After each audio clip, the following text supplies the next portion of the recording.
प्रेग्नन्सीमध्ये प्रत्येक पती-पत्नीचं एम काय असतं, की येणारं बाळ हे काम, कूल, शांत, हां.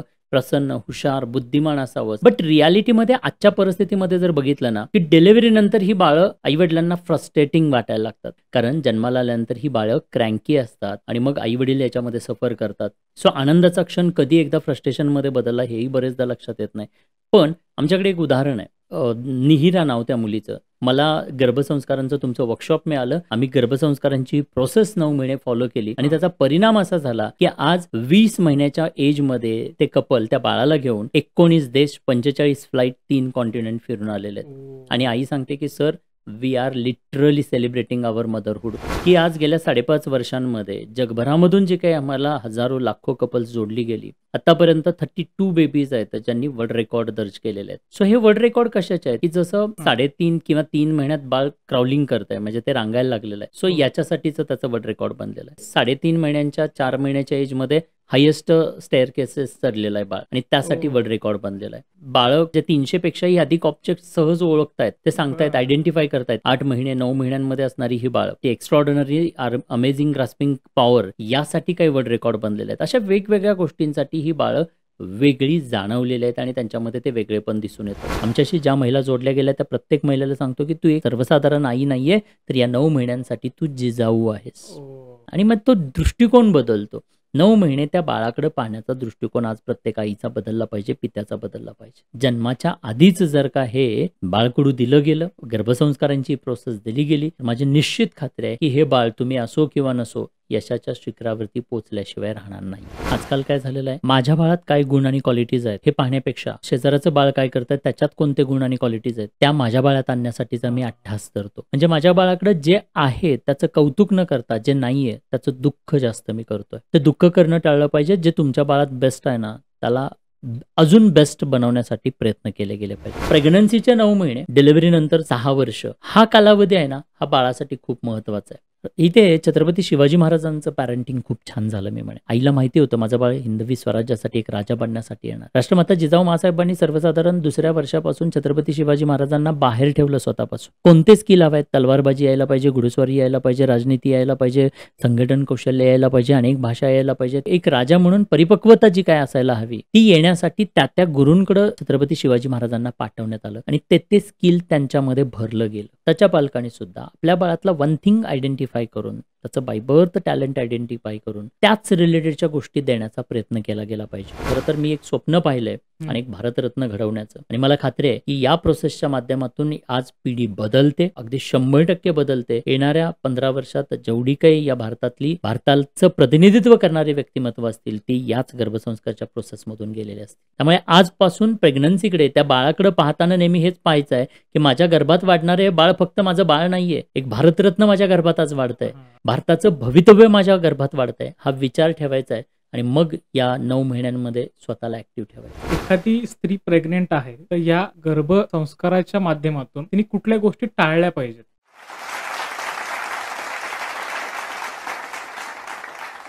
नमस्कार, मी गणेश कुंभार आपल्या सगळ्यांचं स्वागत करतो गोष्ट फायद्याची आपल्या पॉडकास्टमध्ये. मंडळी, सुरुवातीच्या हायलाइट्समध्ये आपल्याला कळलेलं आहे की आजचा टॉपिक काय आहे. आज आपण गर्भसंस्कार या विषयावर चर्चा करणार आहोत आणि ही चर्चा करण्यासाठी आज आपल्या स्टुडिओमध्ये आलेले आहेत सुप्रसिद्ध गर्भसंस्कार तज्ज्ञ doctor Vishnu Mane sir. Yes, sir, तुमचं आमच्या स्टुडिओमध्ये खूप खूप स्वागत आहे. Yes, thank you so much sir ही अपॉर्च्युनिटी दिल्याबद्दल. जे कोणी हा पॉडकास्ट बघतील, त्यांची बहीण, त्यांची बायको, त्यांची मुलगी, घरातलं कोणीही जर प्रेग्नेंट असेल किंवा कोणी प्रेग्नन्सी प्लॅन करत असतील, त्यांना सुद्धा हा पॉडकास्ट पाठवायला विसरू नका. तर जास्त वेळ न घालवता आपण पॉडकास्टला सुरुवात करूयात. सर, सरळ प्रश्न, तुम्ही गर्भसंस्कारासंदर्भात जे काही शिबिरं घेता, त्या शिबिरामध्ये एखाद्या गर्भावर तुम्ही संस्कार करता, तर त्या मुलांवरती एक्झॅक्टली काय संस्कार होतो, त्या गर्भावर काय संस्कार होतो? पहिली गोष्ट तर आपण डायरेक्टली मुलाला काहीच नाही देऊ शकत. म्हणजे गर्भात वाढणाऱ्या बाळाला डायरेक्टली काहीच आपण देत नाही. त्या बाळाला जे काही भेटणार आहे ते त्या आईच्या माध्यमातून भेटणार आहे. त्यामुळे खऱ्या अर्थानं गर्भसंस्कार हे आईची प्रोसेस आहे. आईवरती जे काही एन्व्हायर्नमेंट आईसाठी आपण निर्माण करू, आईच्या इमोशनसाठी जे काही आपण मदत करू, सो त्याचा डायरेक्टली परिणाम हा गर्भात प्लासेंटाला त्या नाळेसोबत जोडलेलं जे बाळ आहे त्या बाळावरती होत असतो. त्यामुळे डायरेक्टली बाळाला बेस्ट बनवतंय असं आपण कुठेही दावा करत नाहीये. पण एक गोष्ट मी निश्चित सांगतो, की जेव्हा आई या 9 महिन्यांच्या वेळेमध्ये 9 महिन्यांच्या या कालावधीमध्ये जेव्हा कणखर, खंबीर, अतिशय उत्कृष्ट, हॅपी राहते, तेव्हा निश्चित त्या सगळ्या गोष्टींचा परिणाम त्या गर्भातल्या बाळावरती सुद्धा होतो. उदाहरणच द्यायचं झालं, तर बाळ जेव्हा त्या स्त्रीच्या प्लॅसेंटाला जोडलेलं आहे, तेव्हा ते बाळ कोणतं वेगळं व्यक्तिमत्व नाहीये. ते इंडिपेंडंट पर्सनॅलिटी नाहीये, तर त्या ती स्त्रीच्या शरीराचा हिस्सा आहे. त्यामुळे आई जे काही खाते, आईनं जे काही खाल्लं तिच्या हाताला पण त्या गोष्टी येणार आहेत ना. अगदी तसंच तिनं जे काही खाल्लेलं आहे ते तिच्या बाळापर्यंत सुद्धा पोहोचणार आहे. त्यामुळे आहाराचं महत्त्व सुद्धा गर्भसंस्कारांमध्ये सांगितलं जातं. ओके. जसं आहारांचं महत्त्व आहे, अगदी तसंच विचारांचं सुद्धा महत्त्व आहे, तिच्या भावनेचं सुद्धा महत्त्व आहे, तिच्या इमोशनचं सुद्धा महत्त्व आहे. आणि ती जशी इमोशनली असेल, त्याच इमोशन त्या गर्भातल्या बाळाला भेटणार. सो हे सायन्स आहे आणि या सायन्समध्ये मी नेहमी सांगतो, की या सगळ्यात महत्त्वाचं कोण आहे, तर गर्भवती स्त्री खूप महत्त्वाची आहे आणि हे 9 महिने खूप महत्त्वाचे आहेत. तुमच्याकडे ज्या गर्भवती महिलांनी शिबिर अटेंड केलेलं आहे, तर बाळ जेव्हा जन्माला आलं, तर त्यावेळेस त्यांच्यात काय बदल जाणवले? तुम्ही आता तुमचे काही खूप रेकॉर्ड्स पण झाले. येस, खूप उत्कृष्ट प्रश्न विचारलात, की जसं आता पहिला प्रश्न होता, की बाळं भारी बनतात का? तर येस, आई भारी बनली तर निश्चितच बाळंसुद्धा चांगली बनतात. आणि त्याचं प्रूफ म्हणून ही उदाहरणं आपल्याला देता येतील, की आज गेल्या 5.5 वर्षांमध्ये जगभरामधून जे काही आम्हाला हजारो, लाखो कपल्स जोडली गेली, त्याच्यामध्ये अनेक बाळं आहेत ज्यांच्यामध्ये काही विविधता आज या गर्भसंस्कारांच्या प्रोसेसमुळे जाणवते आपल्याला. आतापर्यंत 32 बेबीज आहेत ज्यांनी वर्ल्ड रेकॉर्ड दर्ज केलेले आहेत. सो हे वर्ल्ड रेकॉर्ड कशाचे आहेत, की जसं खूप कमी एजमध्ये म्हणजे 3.5 किंवा 3 महिन्यात बाळ क्राउलिंग करतंय, म्हणजे ते रांगायला लागलेलं आहे. सो याच्यासाठीचं त्याचं वर्ल्ड रेकॉर्ड बनलेलं आहे. काही वर्ल्ड रेकॉर्ड असे आहेत ज्याच्यामध्ये बाळं खूप म्हणजे 300 पेक्षाही अधिक ऑब्जेक्ट सहज ओळखतायत. ते सांगतायत, आयडेंटिफाय करतायत. 1 वर्षाच्या आतमधली बाळं, 8 महिने, 9 महिन्यांमध्ये असणारी ही बाळं. म्हणजे एवढ्या लवकर ही जी काही डेव्हलपमेंट आहे, आता या डेव्हलपमेंटला WHOनं सुद्धा एक प्रमाण दिलेलं आहे, ज्याला माइलस्टोन चार्ट आपण म्हणतो, माइलस्टोन ग्रोथ चार्ट आपण म्हणतो. सो तो माइलस्टोन जे दिलेला आहे ना, त्या माइलस्टोनपेक्षा कितीतरी पटीने आधी ही बाळं तो माइलस्टोन अचीव्ह करताना आपल्याला बघायला मिळतात. सो अशा वेगवेगळ्या पद्धतीनं कोणी हायेस्ट स्टेअरकेस 3.5 महिन्यांच्या 4 महिन्याच्या एजमध्ये हायेस्ट स्टेअरकेसेस चढलेला आहे बाळ आणि त्यासाठी वर्ल्ड रेकॉर्ड बनलेला आहे. Grasping capacity, extraordinary amazing grasping power, यासाठी काही वर्ल्ड रेकॉर्ड बनलेले आहेत. अशा वेगवेगळ्या गोष्टींसाठी ही बाळं वेगळी जाणवलेली आहेत आणि त्यांच्यामध्ये ते वेगळेपण दिसून येतं. एक गोष्ट अजून एक याच्यामध्ये उदाहरण म्हणून सांगेल, की प्रेग्नन्सीमध्ये प्रत्येक पती-पत्नीचं एम काय असतं, की येणारं बाळ हे काम, कूल, शांत, प्रसन्न, हुशार, बुद्धिमान असावं, असं हे प्रत्येक कपलचं एक म्हणजे एक्स्पेक्टेशन्स राहतात. बट रियालिटीमध्ये आजच्या परिस्थितीमध्ये जर बघितलं ना, की डिलिव्हरीनंतर ही बाळं आईवडिलांना फ्रस्ट्रेटिंग वाटायला लागतात. म्हणजे प्रेग्नन्सीची गुड न्यूज मिळाली, त्यावेळेला सेलिब्रेट करणारं हे कपल डिलिव्हरीनंतर मात्र फ्रस्ट्रेटेड असलेलं आपल्याला बघायला मिळतं. कारण जन्माला आल्यानंतर ही बाळं क्रँकी असतात आणि मग आईवडील याच्यामध्ये सफर करतात. सो आनंदाचा क्षण कधी एकदा फ्रस्ट्रेशनमध्ये बदलला हेही बरेचदा लक्षात येत नाही. पण आमच्याकडे एक उदाहरण आहे. निहिरा नाव त्या मुलीचं. सर्वसाधारण ती आई सांगते, की मलाही असं वाटायचं, की डिलिव्हरी झाल्यानंतर माझं स्वातंत्र्य संपणार आहे. मला फिरता येणार नाही, आम्हाला बाहेर पडता येणार नाही, जबाबदारी वाढणार आहे, बाळ येणार आहे, बाळ सपोर्ट करेल का, बाळ कॉपरेट करेल का, अशा अनेक मनामध्ये शंका कुशंका होत्या. बट मला गर्भसंस्कारांचं तुमचं वर्कशॉप मिळालं. आम्ही गर्भसंस्कारांची प्रोसेस 9 महिने फॉलो केली आणि त्याचा परिणाम असा झाला, की आज 20 महिन्याच्या एजमध्ये ते बाळ आणि ते कपल त्या बाळाला घेऊन 19 देश, 45 फ्लाईट, 3 कॉन्टिनेंट फिरून आलेले आहेत. आणि आई सांगते, की sir, we are literally celebrating our motherhood, literally celebrating our parenthood. म्हणजे काय, की एवढं कोऑपरेट करतंय बाळ, आम्ही सगळं जग फिरतोय आणि त्या बाळाला घेऊन खरंच आम्ही आमचं पॅरेंटहूड सेलिब्रेट करायला लागलेलो आहे. जिथे अनेक कपल रडताना आम्ही पाहतोय, फ्रस्ट्रेट झालेले पाहतोय, तिथे आमचं बाळ मात्र आम्हाला सेलिब्रेशन करायला मदत करतंय. सो हा खूप मोठा डिफरन्स या प्रोसेस नंतरच आपल्याला बघायला मिळतो आणि अशी अनेक बाळं आपल्याला पाहायला मिळतील. माझ्या पाहण्यामध्ये एक असा मुलगा आहे आळंदीचा, सोहम नावाचा, ज्याच्या ज्ञानेश्वरीच्या 9,000 ओव्या आणि भगवद्गीतेचे 700 श्लोक मुखोद्गत आहेत. वा. आणि त्याचं वय फक्त 9 वर्ष आहे. तर पेपरमध्ये पण त्याची बातमी आली होती. ज्यावेळेस त्याला विचारलं गेलं, की हे कसं काय झालं, त्याच्या आईवडिलांना विचारलं, तर कळालं त्याची आई गर्भवती असताना ज्ञानेश्वरीचे 108 पारायण तिने केलेत. वा. मग कदाचित त्याच्यामुळेच हे गर्भसंस्कार झाले असावेत आणि त्याच्यामुळे त्याला हे इतक्या कमी वयामध्ये त्याचं पाठांतर आहे. नक्कीच. म्हणजे ही प्रूफ आहे असं म्हणायला हरकत नाहीये. इतिहासातलं असंच एक उदाहरण मी सांगेन. भक्त प्रल्हाद. हां. म्हणजे भक्त प्रल्हादांबद्दल बोललं जातं. तर भक्त प्रल्हादांचे वडील कोण? तर हिरण्यकश्यप, राक्षस. हां. राक्षसाचं बीज असताना सुद्धा जेव्हा आई 9 महिने साधुसंतांच्या आश्रमामध्ये राहते, साधुसंतांचं एन्व्हायर्नमेंट त्या गर्भातल्या बाळाला देते, त्यानंतर राक्षसाचं बीज सुद्धा जन्म कोण म्हणून घेतं? तर भगवान स्वरूप भक्त प्रल्हाद म्हणून जन्माला येतं. सो हे परिवर्तन कशामुळे झालं? तर त्या एन्व्हायर्नमेंटमुळे झालं. त्यामुळे प्रेग्नन्सीमध्ये त्या आईला आपण कशा प्रकारचं एन्व्हायर्नमेंट देतोय, त्याच पद्धतीनं त्या बाळामध्ये क्वालिटीज किंवा ते परिवर्तन आपल्याला बघायला मिळतं. आणि त्यासाठी मला वाटतं तुम्ही दिलेलं हे एक्झाम्पल हां. निश्चित खूप सुंदर उदाहरण गणलं जाईल. खूप सुंदर. तर आता मला एक सांगा, गर्भसंस्कार ही जी आत्ता आपण बघतोय, वेगवेगळी शिबिरं होत आहेत, तर ह्याचा नक्की इतिहास काय? हे कधीपासून सुरू झालं आणि ह्याची सुरुवात कशी झाली? कसं आहे, सनातन धर्मामध्ये हजारो वर्षांपासून या गर्भसंस्कारांबद्दल बोललं जातं. आज आपण केरळामध्ये किंवा वेगवेगळ्या ठिकाणी म्हणजे त्या दगडावरती काही कोरलेल्या जे फेटस हां. साईज आहेत, वीक वाईज आज आपण सोनोग्राफी नंतर आपल्याला समजलं की कोणत्या वीकमध्ये फेटसची काय साईज आहे. हां. पण आपल्या ऋषीमुनींनी हजारो वर्षांपूर्वी दगडावरती या वेगवेगळ्या फेजेस कोरून ठेवलेल्या आहेत. सो इतिहासामध्ये याचं खूप जुनं म्हणजे आपल्याला उदाहरणं पाहायला मिळतात. अभिमन्यूंचं उदाहरण आपण सगळ्यांनी ऐकलेलं आहे, हां. की गर्भात असणाऱ्या अभिमन्यूंना चक्रभेद कसं करायचं आहे, म्हणजे हां. त्या गोष्टीबद्दल आपल्याला म्हणजे अवेअरनेस आहे. तर हे हजारो वर्षांपासून सांगितलं गेलेलं आहे. 16 संस्कारांबद्दल जे काही सांगितलं गेलेलं आहे, त्यातला 2 नंबरचा संस्कार म्हणजे गर्भसंस्कार. ओके. नंबर 1ला येतात ते म्हणजे बीजसंस्कार.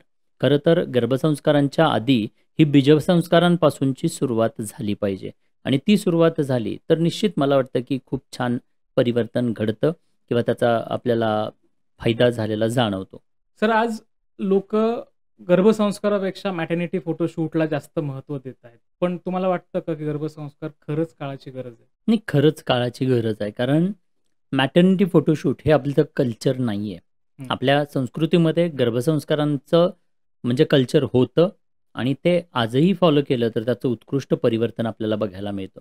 मी म्हणत नाही की मॅटर्निटी फोटोशूट करू नका, पण प्रश्न एवढाच आहे की इम्पॉर्टंट काय आहे तुमच्यासाठी? मॅटर्निटी फोटोशूट इम्पॉर्टंट आहे का गर्भसंस्कार करणं इम्पॉर्टंट आहे? हं. मॅटर्निटी फोटोशूटमध्ये तुम्हाला टेम्पररी आनंद मिळेल, काही मेमरीज जपल्या जातील, बरोबर. बट त्याचा बाळाला कसलाही फायदा होत नाहीये.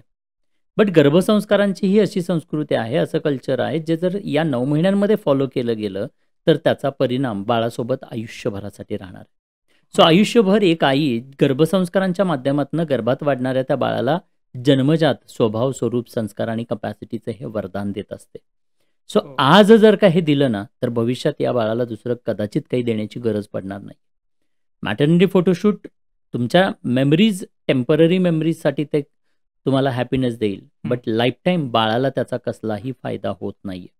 त्यामुळे मला असं म्हणायचं आहे की गर्भसंस्कारांची जी संस्कृती आहे, प्राचीन संस्कृती आहे, ती वापरली गेली पाहिजे, ती दिली गेली पाहिजे आणि ती जर का आज तुमच्या गर्भात वाढणाऱ्या बाळाला दिलीत, तर याहून मोठं दुसरं कोणतंही गिफ्ट हं. असूच शकत नाही. अगदी डिलिव्हरीनंतर तुम्ही पहिला बर्थडे सेलिब्रेट करता, लाखो रुपये खर्च करता, LKG, UKG पासून अगदी 50,000 लाख रुपयांचं डोनेशन देऊ, ॲडमिशन बेस्ट स्कूलला घेऊ, बेस्ट कॉलेजला घेऊ, सगळं बेस्ट देऊ. बट त्याची व्हॅल्यू या 9 महिन्यांच्या पुढे शून्य आहे असं मी म्हणेन.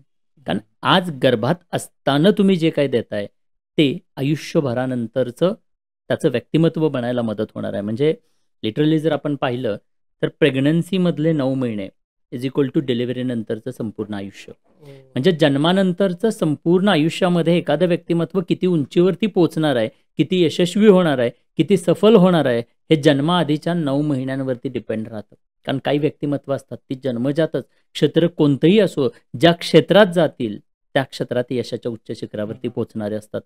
म्हणजे त्यांना कसंही कितीही अडचणी आल्या आणि काही जरी झालं तर त्यांना कोणतीही गोष्ट मॅटर करत नाही, ते यशाच्या शिखरावरती पोहोचतात म्हणजे पोहोचतातच. मग हे कसं शक्य झालं? तर त्यांचं व्यक्तिमत्व, त्यांचं ते EQ, IQ, AQ, CQ हां. हे जे काही क्वेश्चन्स आहेत किंवा इंटरनल त्यांची जी काही पर्सनॅलिटी आहे, त्यांचा दृष्टिकोन आहे, त्यांचा स्वभाव आहे, या कपॅसिटीज एवढ्या सुंदर बनलेल्या आहेत, ह्या बाय बर्थ क्वालिटीज एवढ्या सुंदर आहेत की ते बाळ डिलिव्हरीनंतर, जन्मानंतर कोणत्याही क्षेत्रात, याचं उदाहरण म्हणजे स्वामी विवेकानंदांना आपल्याला सांगता येईल. स्वामीजींच्या आईंनी 9 महिन्यांमध्ये गर्भसंस्कारांची प्रोसेस फॉलो केली. त्यामुळे आईला माहिती होतं की माझं बाळ भारत परिक्रमेला जाऊ किंवा शिकागो परिषदेला जाऊ, ते जिथे जाईल तिथे आपल्या देशाचं आणि आईवडिलांचं नाव रोशन केल्याशिवाय राहणार नाही. आई निश्चिंत होती. मग हे कसं शक्य झालं? तर याच गर्भसंस्कारांच्या प्रोसेसमुळे शक्य झालं. त्यामुळे जेव्हा या 2 गोष्टी आपल्या समोर येतात, कारण आज जेव्हा कार्यशाळा होतात, कार्यशाळेला काही रजिस्ट्रेशन करायचे असतात. फुकट दिलेल्या कुठल्याही गोष्टीची किंमत नसते. त्यामुळे तुमची कमिटमेंट महत्त्वाची आहे आणि मनी काय करतं, तुम्ही पैसे पे करत नाही, तुम्ही पैशांबरोबर तुमची कमिटमेंट पे करता. आणि फीज भरून जेव्हा तुम्ही हे वर्कशॉपला येता, कार्यशाळेला येता, त्यावेळेला तुम्ही कमिटेड असता. आणि जेव्हा हे संपूर्ण सायन्स अंडरस्टँड करता, त्यावेळेला मग तुमच्या लक्षात येते की ही किती महत्त्वाची गोष्ट आहे जी आम्ही आज अनुभवली. अनेक लोकांचे मनोगत आहेत, आज जर का आम्ही हे अनुभवलं नसतं तर कदाचित आमचे 9 महिने असेच वाया गेले असते. म्हणून एका बाजूला हे गर्भसंस्कारांचं कल्चर आहे जे आयुष्यभराची शिदोरी म्हणून बाळाला मिळणार आहे, आणि एका बाजूला मॅटर्निटी फोटोशूट आहे जे की टेम्पररी त्या आईला किंवा त्या कुटुंबाला टेम्पररी प्लेजर देणार आहे, बाळाला आयुष्यभरासाठी झिरो तिथून काही मिळणार आहे. त्यामुळे या दोन्ही गोष्टींचं कंपॅरिझन केलं तर कधीही गर्भसंस्कार हे करायलाच हवेत, त्याचं महत्त्व खूप आहे. पण एखादं कपल समजा प्रेग्नन्सी प्लॅन करतंय, तर ते प्लॅन करताना काय काळजी घेतली पाहिजे? खूप चांगला प्रश्न केला होता. आजकाल जर बघितलं ना तर मुळात लग्न उशिरा होत आहेत. लग्न उशिरा झाल्यानंतर करिअर करायचं असतं दोघांनाही, आणि करिअर नंतर मग बाळाचा विचार केला जातो. म्हणजे बाळाच्या बद्दलची प्रायोरिटी ही सगळ्यात आता लास्ट आहे. आणि लास्ट प्रायोरिटीमध्ये जर का बाळ होत नसेल तर मग करिअर, पैसे सगळं दावावरती लावलं जातं. म्हणजे हाही आपण अनेक कुटुंबामध्ये मी पाहिलेलं आहे. सो खरं पाहिलं तर योग्य वेळ असते प्रत्येक गोष्टीची, त्यामुळे योग्य वेळेत योग्य निर्णय घेतले गेले पाहिजेत. बाळाला जन्माला घालायला लवकर काहीही हरकत नाही. फक्त प्रॉपर जर का प्रोसेस फॉलो केलेली असेल, गर्भसंस्कारांसारखं एखादं कल्चर त्या बाळासाठी म्हणून जर का या 9 महिन्यांमध्ये फॉलो केलं गेलं असेल तर निश्चित बाळ हे तुमच्यासाठी ब्लेसिंग आहे. आणि त्या बाळाकडे पाहून तुम्हाला तुमच्या आयुष्यात नवीन जगण्याची उर्मी मिळू शकते आणि तुमचं आनंदी लाईफ तुम्ही जगू शकता. हा निसर्गानं दिलेला निसर्गचक्र, निसर्गाचा वारसा आपण पुढे फॉलो करतोय. त्यामुळे या निसर्गचक्राचा आपण एक भाग आहोत. त्यामुळे बाळाला जन्माला घालायला हवं.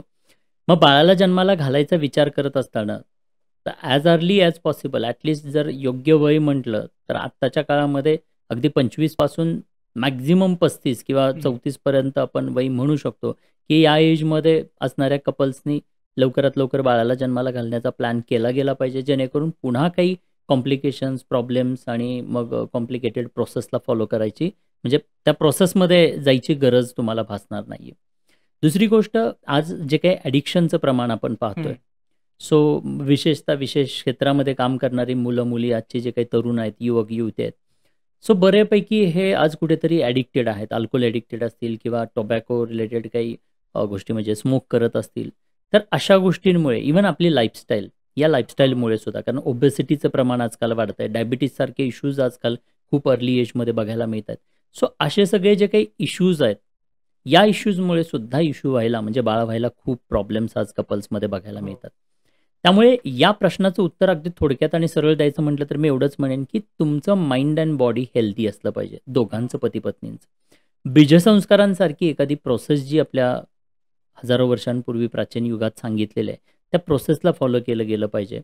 बॉडीला डिटॉक्स केलं पाहिजे, मनाला शुद्ध केलं पाहिजे, आणि त्यानंतर तुम्ही जर का कन्सीव्ह करायचा विचार करताय तर निश्चित मला वाटतं की एक चांगलं बीज तुमच्या माध्यमातून म्हणजे रुजू शकतं आणि खूप चांगलं व्यक्तिमत्व या देशासाठी जन्माला येऊ शकतं. संत तुकाराम महाराज म्हणतात ना की शुद्ध बीजापोटी फळे रसाळ गोमटी. सो हे बीज शुद्ध असलं पाहिजे. त्यामुळे पती पत्नी दोघांनी सुद्धा कन्सीव्ह करायच्या आधी काही दिवस या काही प्रोसेस फॉलो केल्या गेल्या पाहिजेत. आहार, जो आपण सात्विक आहार म्हणतो, आहारामध्ये सात्विकता असली पाहिजे, विचारांमध्ये सात्विकता असली पाहिजे, इमोशन्समध्ये त्या सात्विकता भरलेली असली पाहिजे, एन्व्हायरमेंट सात्विक दिलं गेलं पाहिजे. आणि त्यानंतर काही कालावधी लोटल्यानंतर सर्वसाधारण 90 दिवस तरी या प्रोसेसला फॉलो केलं गेलं पाहिजे. आणि त्यानंतर जर का तुम्ही कन्सीव्ह करण्याचा प्रयत्न करताय तर एक चांगलं बीज तुमच्या माध्यमातून जे की चांगलं रुजेल, जेणेकरून मिसकॅरेजेस सारखे काही इश्यूज होणार नाहीत, प्रॉब्लेम्स होणार नाहीत, ॲबॉर्शन्स होणार नाहीत, किंवा काही बाळामध्ये डिफेक्ट्स किंवा इश्यूज येण्याची पॉसिबिलिटीज इथे कमी होते. त्यामुळे अशा पद्धतीने इथून ही सुरुवात केली गेली पाहिजे असं मला वाटतं. गर्भसंस्कार करण्यासाठी काही एक पिरियड पर्टिक्युलर आहे? नाही, खरं तर गर्भसंस्कारांसाठी सुरुवात ही खरं तर सुरुवातीपासूनच झाली पाहिजे. अगदी पहिल्या महिन्यापासून ज्या दिवशी तुम्हाला कळेल, तेव्हापासूनच करायला पाहिजे. का? त्याचं कारण सांगतो, की बाळ एका दिवसात वाढत नाही. हां. 9 महिने दररोज बाळाची ग्रोथ तुमच्या युटरसमध्ये होत आहे. सो दररोज वेगवेगळ्या ऑर्गनची डेव्हलपमेंट होत आहे. त्यामुळे 9 महिने ते एन्व्हायर्नमेंट हे happy, active, creative, energetic, peaceful, stable, positive आणि म्हणजे असं हे एन्व्हायर्नमेंट त्या आईला आणि आईमुळं त्या ओके. बाळाला मिळणार आहे. त्यामुळे तसं एन्व्हायर्नमेंट हे पूर्ण त्या 9 महिन्यांच्या कालावधीमध्ये दिलं गेलं पाहिजे. But okay. बरेचदा काय होतं, की आजकाल एखादं गर्भसंस्कारांचं पुस्तक दिलं जातं. हं. पुस्तक तुम्हाला इन्फॉर्मेशन्स देणार आहे. बरोबर. घेतलेली इन्फॉर्मेशनचा रियाज जोपर्यंत तुम्ही करत नाही, तोपर्यंत ट्रान्सफॉर्मेशन मिळणार नाहीये. हं. त्यामुळे प्रॅक्टिस खूप महत्त्वाची आहे. त्याचबरोबर एखादी 1 दिवसांची कार्यशाळा केली. कार्यशाळेतनं पुन्हा इन्फॉर्मेशन्स मिळणार आहेत. हां. पण घेतलेल्या इन्फॉर्मेशन्स तुमच्या रुटीनमध्ये येत नाहीयेत, तोपर्यंत ते परिवर्तन घडणार नाहीये. बरोबर. मग त्यासाठी काही सिस्टीम, त्यासाठी काही प्रोसेस, त्यासाठी कन्सिस्टन्सी येण्यासाठी म्हणून काही प्रोसेस फॉलो केली गेली पाहिजे. आणि तर मग हे कन्सिस्टंटली 9 महिन्यांपर्यंत तुम्ही फॉलो केलं, तर आणि तरच त्याचा खूप चांगला परिणाम बघायला मिळतो. पण एक गोष्ट मी सांगेन इथे आवर्जून, सुरुवातीपासून करायला हवं. बट बरेचदा आमच्या कार्यशाळेला जेव्हा येणारी लोकं असतात, हं. कोणाचा 9वा महिना चालू झालेला आहे, कोणाचा 8वा महिना चालू झालेला आहे, कोणाचा हो. 7वा चालू झालेला आहे. म्हणजे वेगवेगळ्या मंथमध्ये असणारे हे कपल्स, कोणी प्लॅनिंगमध्ये असताना कार्यशाळेला जॉइन करतायत. मग ज्यांचे आता 2 महिने राहिलेत, 3 महिने राहिलेत, त्यांनी करायचं नाही का? तर त्यांनीही करायचं. का? जे गेलं त्याचा विचार करत बसलात, तर जे राहिलंय ते सुद्धा हां. हातातनं निसटून जाणार आहे. एक-एक सेकंद आणि सेकंद या 9 महिन्यांचा महत्त्वाचा आहे. कारण का सांगतो? कारण की एकदा का डिलिव्हरी झाली, की हे बाळ त्या आईच्या युटरसमध्ये परत कधीच येणार नाही. लाखो, करोडो, अरबो, खरबो देऊन सुद्धा येणार नाही. बरोबर. निसर्गानं त्या आईच्या गर्भात, आईच्या उदरात बाळ वाढत असतानाचा टाईम दिलेला आहे. तो तेवढाच वेळ ते बाळ तिथे राहणार आहे. पुन्हा आयुष्यात ते बाळ कधीच येणार नाही. म्हणजे खऱ्या अर्थानं नाळ जोडलेला जो काही क्षण आहे, तो क्षण हा लिमिटेड आहे. आणि त्यातला तुम्हाला जेवढा भेटेल, तेवढा तरी तुम्ही फॉलो केला गेला पाहिजे. ओके. सुरुवातीपासून करायला पाहिजे. आयडियली सुरुवातीपासून करायला पाहिजे. बट नाहीच करायचं असं नाहीये. तुमचा अगदी 1 महिना राहिलाय शेवटचा, तरी पण केलं पाहिजे. याच्यावरती एक उदाहरण देईन मी. रोहाना मेंडिरेट्टा नावाच्या एक मुलगी आहे, हां. जिचं वर्ल्ड रेकॉर्ड बनलं. पहिलं वर्ल्ड रेकॉर्ड जिनं बनवलं. तिचे 2 वर्ल्ड रेकॉर्ड बनले. तिची आई स्वाती मेंडिरेट्टा कमर्शियल पायलट आहेत. ओके. 8वा महिना चालू असताना त्यांनी माझं ऑनलाईनला वर्कशॉप अटेंड केलं. आणि आईला रिअलाईज झालं, की खरंच 9 महिने खूप महत्त्वाचे आहेत. आता हरकत नाही, माझे काही महिने निघून गेलेत. राहिलेत 2 महिने माझ्याकडं. चलो 2 महिने तर 2 महिने, जेवढं काही होईल तेवढं आपण करूयात. त्या पायलट असल्यामुळे फ्लाइंग बंद होतं. हं. प्रेग्नन्सीमध्ये फ्लाइंग अलाउड नव्हतं त्यांना. मग त्या घरी होत्या. त्यांच्याकडे वेळ होता. तर त्यांनी लिटरली 5-5, 6-6 तास दररोज या गर्भसंस्कारांच्या ॲक्टिव्हिटीज ज्या आम्ही देतो, त्या सगळ्या ॲक्टिव्हिटीज केल्या. त्याचा परिणाम असा बघायला मिळाला, की 2 महिने फक्त त्या आईनं शेवटचे फॉलो केलेले. बट वेळ मात्र भरपूर दिलता. कमिटेडली आई ती त्या बाळासाठी म्हणून सगळ्या ॲक्टिव्हिटी फॉलो करत होती. त्याचा परिणाम असा झाला, की बाळ जेव्हा 3 महिन्यांचं होतं, रोहना जेव्हा 3 महिन्यांची होती, त्यावेळेला आईच्या असं लक्षात आलं, की तिला जे काही आपण दाखवलेलं आहे, ते सगळं रिकॉग्नाइज करते. वाह! सो 100हून अधिक फ्लॅश कार्ड्स ती 3 महिन्याच्या एजमध्ये आयडेंटिफाय करत होते. म्हणजे त्या बाळाला जर का आधी आई दाखवत सांगत जायची, की "this is lorry, this is fridge, this is vehicle", something जे काय असेल ते असे पिक्चर्स दाखवत जायचं. आणि नंतर जेव्हा 3 महिन्यानंतर आई सहज आपली दाखवायला गेली, की बाबा 2 कार्ड धरायचे आणि विचारायचं, "which is truck, which is aeroplane", तर ते बरोबर एरोप्लेन कोणता आहे, तर ते एरोप्लेन पकडायची. सो त्या बाळाला रिकॉग्नाइज होतं हे आईच्या लक्षात आलं. ओह! आणि मग त्या 4थ्या महिन्यात तिचं 2 वर्ल्ड रेकॉर्ड नोंद झाली. एक्स्ट्राऑर्डिनरी अमेझिंग ग्रास्पिंग पॉवरसाठी. वाह! सो एवढ्या कमी एजमध्ये हे बाळ एवढं चांगलं इम्पॅक्ट झालं. म्हणजे सांगायचं तात्पर्य काय, की शेवटचे 2 महिने जरी त्या आईने एवढा खूप चांगला वेळ दिलेला आहे, तर त्याचंही आपल्याला काही रूपांतर बघायला मिळतं. आणि एक गोष्ट मला सांगायची, न करण्यापेक्षा केलेलं चांगलं ना. बरोबर आहे. जेव्हा काही पॉझिटिव्ह गोष्टी तुम्ही करता, त्यावेळेला काहीतरी पॉझिटिव्हच घडणार आहे. निगेटिव्ह घडण्याचा सवालच येत नाही. बरोबर. त्यामुळे जेवढा वेळ राहिलेला आहे, कारण आजच्या ऑडियन्समध्ये, आपल्या पॉडकास्टमध्ये ऐकताना सुद्धा अनेक गर्भवती माता, गर्भवती महिला आपल्याला ऐकत असतील, तर बरेचदा त्यांच्या मनात हा प्रश्न येऊ शकतो, की सुरुवातीपासून करायला पाहिजे. अरे बापरे! माझा तर आता 7वा महिना चालू आहे. हां. मग मी नाही का करायचं? तर हो, तुम्ही सुद्धा करायचं. कारण हा वेळ अनमोल आहे. आज आला, देर आहे बट दुरुस्त आहे, मी म्हणेन. तुम्ही आता जे सांगितलं त्याच्यावरून मला एक माझा पर्सनल अनुभव तुमच्याशी शेअर करायचा आहे. म्हणजे जस्ट बायको म्हणजे प्रेग्नंट होते तेव्हा आम्ही कुठले शिबिर कुठेही आम्ही अटेंड नाही केलं. फक्त माहिती होतं की गर्भसंस्कार साधारण होतात आणि त्या पूर्ण 9 महिन्याच्या पिरियडमध्ये माझी बायको मेकअप आर्टिस्ट आहे. त्याच्यामुळे ती मग 9 महिन्याच्या 9 महिने शूटिंग जिकडे येईल तिकडे करायची आणि जीवन संध्या नावाची ती फिल्म करत होती 9व्या महिन्यामध्ये. ओके. 9व्या महिन्यामध्ये अशोक सराफांची. तर त्या 9व्या महिन्यामध्ये पूर्ण महिनाभर तिने शूटिंग केलं. अशोक मामांना बघितलं, त्या पूर्ण माहोलमध्ये राहिली. जेव्हा जन्म झाला तिला कळायला लागलं. तर नॉर्मली आता आम्ही ह्या टेक्निकल फील्डमध्ये असल्यामुळे ती खूप छान ॲक्टिव्ह होती. म्हणून मग मी तिच्याबरोबर रील करायला लागलो. तर रील करताना लिटरली असं व्हायचं, मी समजा कॅमेरा लावून एखादा डायलॉग बोललोय आणि तिला म्हटलं, "विवेक अजून जरा चांगला कर." तर ती म्हणते, "नक्की काय चुकलंय मला ते सांग." मग मी ते सुधारते. मग ती स्वतःहून म्हणायची मला आणि मग मी तिला म्हटलं, "नाही, नाही, मला हे वाक्य परत आहे. मी एकदाच देणार हां, दुसऱ्यांदा देणार नाही." म्हणजे हे तिला कुणीही सांगितलं नाही. पण म्हणजे सॉरी बट हे अशोक मामांचं आहे, की अशोक मामा या टाईपमध्ये शूटिंग करताना क्लिअर करतात, की मला जे चुकलंय ते सांग, मी ते दुरुस्त करतो. वाह! सारखं-सारखं करू नका. म्हणजे इनडायरेक्टली अशोक मामांचे संस्कार तिच्यावरती झाले की काय असं आम्हाला रिअलाईज होतं कधी-कधी. Absolutely, absolutely. त्या एन्व्हायर्नमेंट जे काही मिळालं, त्या एन्व्हायर्नमेंटचा प्रभाव आज त्या तुमच्या बाळामध्ये तुम्हाला पाहायला मिळतो. ग्रेट. गर्भसंस्कार ही जी गोष्ट आहे, की बाबा ती स्त्री प्रेग्नंट राहिली तर तिच्या गर्भावरती संस्कार होतात. पण ह्या प्रोसेसमध्ये एक पती म्हणून नवऱ्याची काय जबाबदारी पाहिजे? पतीचा रोल एक महत्त्वाचा रोल आहे, तो म्हणजे बीज देण्याचा. पती काय करतो, तर पती बीज देण्याचं काम करतो. पण पतीकडून आलेला हा बीज रुजतो. स्त्री गर्भामध्ये जेव्हा येतो, तेव्हा तो रुजतो आणि फक्त रुजतच नाही, तर त्या कंडिशनला जेव्हा तो प्लॅसेंटाला अटॅच होतो, तेव्हा त्या आईच्या माध्यमातून स्वभाव, स्वरूप, संस्कार आणि कपॅसिटीज तर हे आयुष्यभराचं वरदान घेत असतो. मग हे कोणाकडून मिळतंय, तर आईकडून मिळतंय. बीज कोणाकडून मिळाला, तर पित्याकडून मिळाला. सो पित्याचा डायरेक्ट रोल इथे खूप कमी आहे. डायरेक्टली फक्त बीज देण्याचं काम करतोय. हां. इनडायरेक्ट रोल खूप मोठा आहे. जसं की ती गर्भवती स्त्री म्हणजे पत्नी प्रेग्नंट आहे, तेव्हा त्या पत्नीला चांगलं एन्व्हायर्नमेंट देण्याचं काम हे पतीचं आहे. कारण पती आता डायरेक्टली काही नाही करू शकत.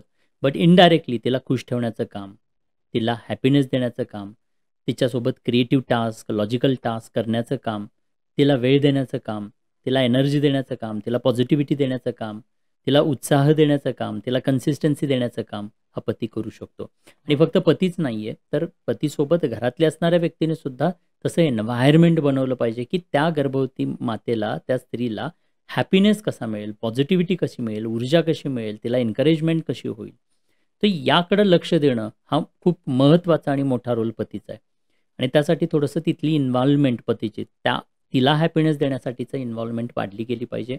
इवन पती-पत्नी मिळून चांगलं एन्व्हायर्नमेंट घरामध्ये सुद्धा करू शकतात. रूम डेकोरेट करू शकतात, जिथे खूप छान एनर्जी मिळेल तिला, तिच्या चेहऱ्यावरचं हॅपीनेस वाढेल. पूर्वी तुम्ही पाहिलं तर मोस्टली गर्भवती असताना बाळाचे क्यूट बाळांचे असे फोटोग्राफ, पोस्टर्स हां. डिस्प्ले केले जायचे. कारण काय? जेव्हा ती गर्भवती स्त्री तशा क्यूट बाळाला पाहते, तेव्हा मनात म्हणजे आपसुकच की एक छान भावना तयार होते. एक छान कुठल्याही बसमधून आपण ट्रॅव्हल करत असतो, गर्दी असते आणि एखादं खूप गोंडस, क्यूट्स असं बाळ असतं. आपला राग जरी आलेला असेल, आपण कितीही घरातनं तणतण करून निघालेलं असेल, त्या बाळाकडे एकदा पाहिलं, त्या हसरा चेहरा पाहिला की आपलासुद्धा मूड बदलून जातो. सो तसं त्या आईचा मूड बदलतो, आईच्या भावना बदलतात त्या पोस्टरला पाहून. सो तसं आनंदी एन्व्हायर्नमेंट, पॉझिटिव्ह एन्व्हायर्नमेंट त्या आईला देण्याचं काम पती उत्कृष्टरित्या करू शकतो. इव्हन इन-लॉजसुद्धा करू शकतात. त्याचबरोबर मी अजून एक कन्सेप्ट मांडतोय, सर्वांना सांगतोय, की ज्या ऑर्गनायझेशनमध्ये गर्भवती काम करत असेल, हां. त्या गर्भवतीला एक छान वेगळं कंपार्टमेंट दिलं गेलं पाहिजे. तिथे छान फ्लॉवर्स ठेवलेले आहेत, तिचे बाळाचे हो. पोस्टर्स लावलेले आहेत, तिथे छान मंद म्युझिक लावलेलं आहे, तिथे छान फ्रेग्रन्सेस ठेवलेले आहेत आणि तिला सगळेजण आनंद देत आहेत. जो तो तिला म्हणजे कॉम्प्लिमेंट करतोय आणि तिला हॅपीनेस, ऊर्जा, पॉझिटिव्हिटी देण्याचं काम करतोय. अशा पद्धतीनं त्या ऑर्गनायझेशनमध्ये सुद्धा गर्भवती स्त्रीला पॉझिटिव्हिटी देण्याचं काम केलं गेलं पाहिजे.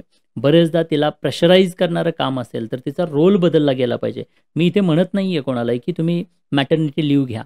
हां. मॅटर्निटी लीव्हच्या ऐवजी जर का असं आनंदी वातावरण देणारं तसं कंपार्टमेंट त्या प्रत्येक ऑर्गनायझेशनमध्ये तयार केलं, तर ती अजून आनंदी आणि अजून ॲक्टिव्ह राहू शकते. त्यामुळे तसं चेंज आज आपल्या इंडस्ट्रीमध्ये, आपल्या देशामध्ये यायला पाहिजे. जिथे-जिथे मी नेहमी सांगतो, अगर देश को बेहतर बनाना है, तो पहले इस देश की हर गर्भवती माँ को बेहतर बनना होगा और छत्रपति शिवाजी महाराज जी जैसी ग्रेट संतान को पाना है, तो पहले हर माँ को जिजा माँ बनना होगा. कारण जिजाऊ आल्याशिवाय शुभांसारखं उत्तुंग व्यक्तिमत्व कधीच बनणार नाहीये. आणि ही प्रत्येक आई माझ्या दृष्टीने जिजाऊ आहे. आणि तिला जिजाऊ बनवण्यासाठी आपण सगळ्यांनी प्रयत्न केला पाहिजे. सोसायटीनं प्रयत्न केला पाहिजे, नवऱ्यानं प्रयत्न केला पाहिजे, प्रत्येकानं प्रयत्न केला पाहिजे. आपली एक म्हण आहे, जिच्या हाती पाळण्याची दोरी ती जग उद्धारी. मग खऱ्या अर्थानं जग उद्धार करण्याची ताकद ही स्त्रीमध्ये आहे, ती पुरुषामध्ये नाही. पुरुषानं बीज दिलं, त्याचं काम संपलं. पण जग उद्धार करायचं आहे तर तिच्या माध्यमातनं या जगामध्ये निर्माण होणारं, जगामध्ये जन्माला येणारं हे जे बाळ आहे, त्या बाळाला जर का त्या आईनं 9 महिन्यांमध्ये चांगला स्वभाव, स्वरूप, संस्कार, कपॅसिटी जर का दिल्या असतील, तर हे बाळ त्या जगाच्या कल्याणासाठी, जगाच्या उद्धारासाठी देश सोबते. आणि त्यामुळे तिला ताकद देण्याचं काम प्रत्येक व्यक्तीनं केलं गेलं पाहिजे. आणि आम्ही आमच्या कार्यशाळेच्या माध्यमातून आज हा जे काही जिजाऊंचं बाळकडू मराठीमध्ये प्रोग्राम होतोय, या कार्यशाळेच्या माध्यमातून या प्रत्येक कपल्सला, इव्हन इनलॉजना ही ऊर्जा देण्याचं काम, ती डायरेक्शन देण्याचं काम, ही पॉझिटिव्हिटी देण्याचं काम, 9 महिन्यांचं महत्त्व समजावून सांगण्याचं काम आम्ही या 4 तासाच्या कार्यशाळेमध्ये करत असतो. अरे वा. आणि आज सांगायला खूप आनंद होतोय की संपूर्ण महाराष्ट्रामधून खूप अप्रतिम असा प्रतिसाद या कार्यशाळांना मिळतोय. जिथे जिथे कार्यशाळा होत आहेत, हाऊसफुल कार्यशाळा होत आहेत. आणि आत्तापर्यंत ज्या काही कार्यशाळा झाला, 100% पीपल आर हॅपी. अनेक लोकांची मनोगत आहेत की जर आम्हाला हे आज जर मिळालंच नसतं तर कदाचित आमची प्रेग्नन्सी ही अशीच अनावधानानं गेली असती आणि काहीच न करता आमचं बाळ जन्माला आलं असतं. Sir, thank you so much. वेळ असताना तुम्ही आम्हाला भेटलात. सो या अनेक लोकांच्या प्रतिक्रिया आहेत. क्या बात आहे. तुमच्या कार्यशाळेसाठी ऍक्च्युली शुभेच्छा. Yes, thank you. तर मला ऍक्च्युली आता बोलता बोलता तुम्ही आता जिजाऊ असे आईसाहेबांचा विषय घेतला, छत्रपतींचा विषय घेतला. छत्रपती शिवाजी महाराज जेव्हा गर्भात होते तेव्हा त्यांच्यावर गर्भसंस्कार झाले, तर एक्झॅक्टली काय ती प्रोसेस होती त्याच्यावर सांगा ना त्याविषयी. कसं होतं की एक पर्पज होता आईकडे, बाळाला जन्माला घालण्यासाठीचा पर्पज होता. हिंदवी स्वराज्यासाठी माझं बाळ येणार आहे हे आईला माहिती होतं, किंबहुना आईनं ते मागितलं होतं. त्यामुळे 9 महिन्यांच्या या प्रोसेसमध्ये माझं बाळ जर का एक राजा बनण्यासाठी, हिंदवी स्वराज्य निर्माण करण्यासाठी येत आहे, तर त्या बाळाकडे कोणते गुण, कोणत्या क्वालिटीज, कोणत्या कपॅसिटीज असल्या पाहिजे याची क्लॅरिटी आईला होती. आणि जे गुण, ज्या क्वालिटीज आणि ज्या कपॅसिटीज बाळामध्ये हव्या आहेत त्या निर्माण होण्यासाठी 9 महिन्यांमध्ये आई त्याच ॲक्टिव्हिटीज, त्याच कृतीज, त्याच ॲक्शन्स आणि तशाच इमोशन्स, भावना ठेवून होती. तशा प्रकारच्या ॲक्टिव्हिटीज त्या प्रॅक्टिस करत होत्या. जसं की तलवारबाजी, घुडस्वारी. म्हणजे नॉर्मली आत्ताच्या लोकांना समोसा, पाणीपुरी खाण्याचं म्हणजे क्रेविंग होतं, बट आऊसाहेबांना क्रेविंग कशाचं होतं तर तलवार चालवण्याचं, घुडस्वारी करण्याचं, युद्ध करण्याचं, लढाई करण्याचं. कारण तशा प्रकारचं स्वप्न त्यांच्या डोक्यामध्ये होतं, हिंदवी स्वराज्यासाठी माझं बाळ येतं आहे. सो ती क्लॅरिटी होती. आणि ती क्लॅरिटी मला वाटतं की अशी ज्या पद्धतीने राष्ट्रमाता जिजाऊ माँसाहेबांना क्लॅरिटी होती बाळाला घेऊन, तशीच क्लॅरिटी आजच्या कपलला सुद्धा असली पाहिजे. सो डेस्टिनेशन एकदा ठरलं ना की माझं बाळ म्हणजे कोणत्या कारणासाठी जन्माला येतं आहे किंवा ती क्लॅरिटी मिळाली की मग त्या रिलेटेड त्या गुण, क्वालिटीज निर्माण होण्यासाठी ती आई 9 महिन्यांमध्ये प्रयास आणि परिश्रम तसा करू शकते. राष्ट्रमाता जिजाऊ माँसाहेबांनी हेच केलं. त्यांनी प्रभू रामचंद्र ग्रेट राजा बनण्यासाठी माझं बाळ येते ना, मग ग्रेट राजा कोण आहे? प्रभू रामचंद्र ग्रेट राजा आहे. मग प्रभू रामचंद्रांच्या अशा कोणत्या क्वालिटीज होत्या, त्या क्वालिटीज आईनं रियाज केल्या, वाचल्या, अभ्यासल्या, तशा इमोशन्स डेव्हलप केल्या, तशी अपेक्षा केली की अशा प्रकारच्या क्वालिटीज माझ्या बाळामध्ये असायला हव्यात का, तर माझं बाळसुद्धा असंच एक ग्रेट राजा बनतं. सो त्या तशा प्रकारच्या इमोशन्समधून, तशा प्रकारचं संस्कार त्या गर्भात वाढणाऱ्या बाळावरती होत होते आणि तसंच बाळ आपल्याला लाभलं. एखादी स्त्री प्रेग्नेंट आहे, गर्भवती आहे, तर या गर्भसंस्काराच्या माध्यमातून तिने कुठल्या गोष्टी टाळल्या पाहिजेत?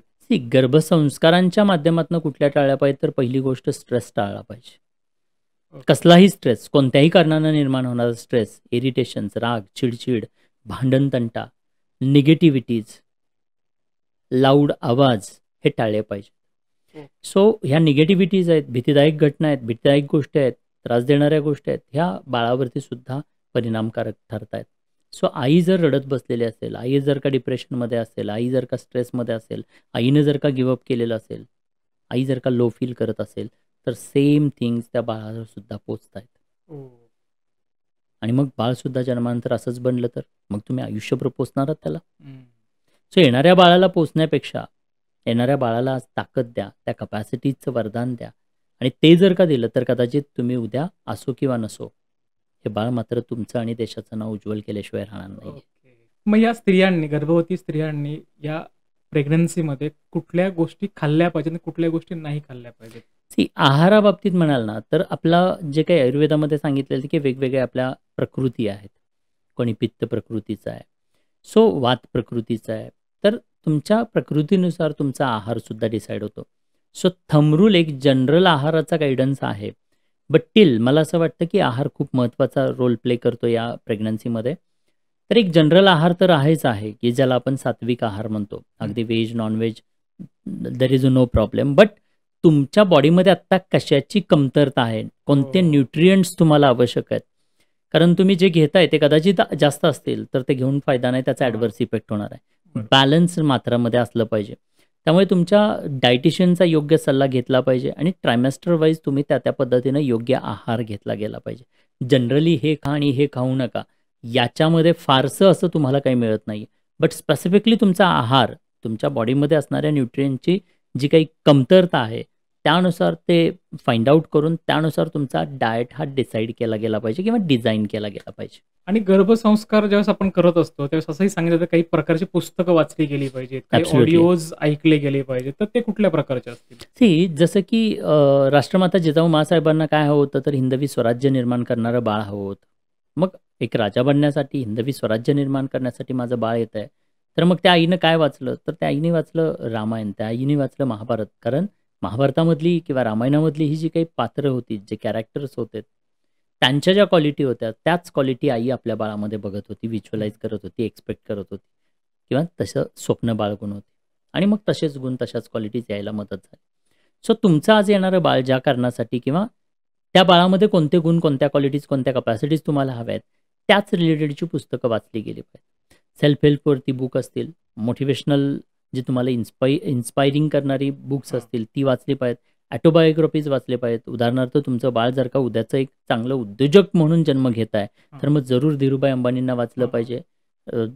सर रतन टाटा सरांना वाचलं पाहिजे. सो अशा ग्रेट स्टोरीज ऐकल्या पाहिजेत.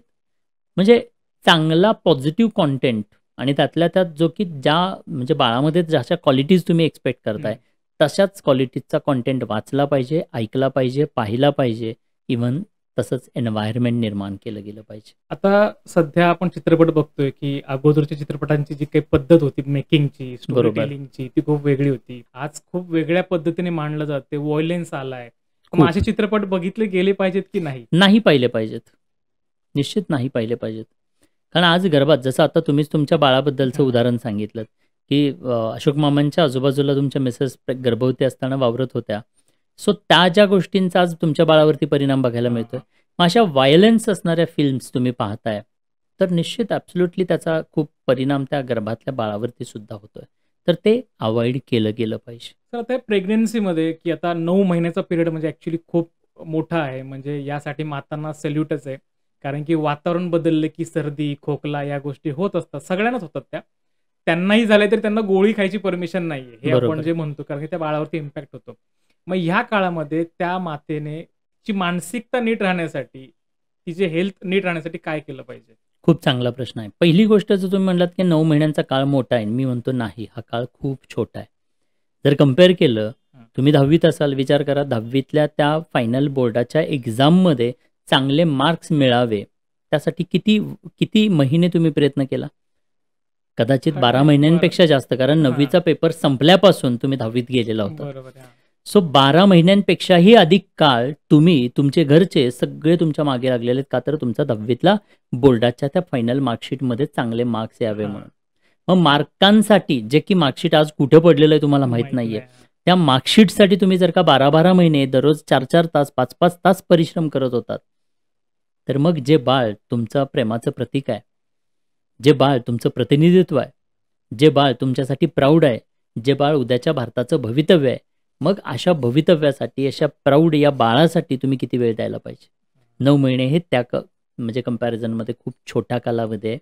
या 9 महिन्यांचं डिझायनिंग आयुष्यभराचं एक व्यक्तिमत्व तयार करतं. हां. सो 9 महिने तसे खूप इम्पॉर्टंट आहे. या कालावधीमध्ये पहिली गोष्ट तर हार्मोनल इम्बॅलन्सेसमुळे अप अँड डाऊन होतात, मूड स्विंग्स होतात, स्ट्रेस होतो, एन्झायटी होते, निगेटिव्हिटी येते, इरिटेशन्स होतात, अँगर येतो, अशा वेगवेगळ्या गोष्टी होतात. पण हे होत असताना सुद्धा आईनं स्वतःला पॉझिटिव्ह ठेवलं पाहिजे. आणि हे ठेवण्यासाठी आज अनेक गोष्टी आहेत. जसं म्युझिक पीस आणि स्टॅबिलिटी द्यायला मदत करतं.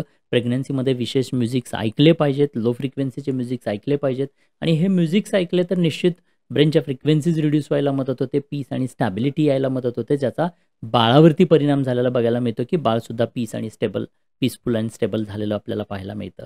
सिमिलर वेमध्ये जसं म्युझिकचा परिणाम होतो, तशा अजून काही ॲक्टिव्हिटीज आहेत. जगभरामध्ये आज हिप्नोबर्थिंग नावाचा कन्सेप्ट वापरला जातो.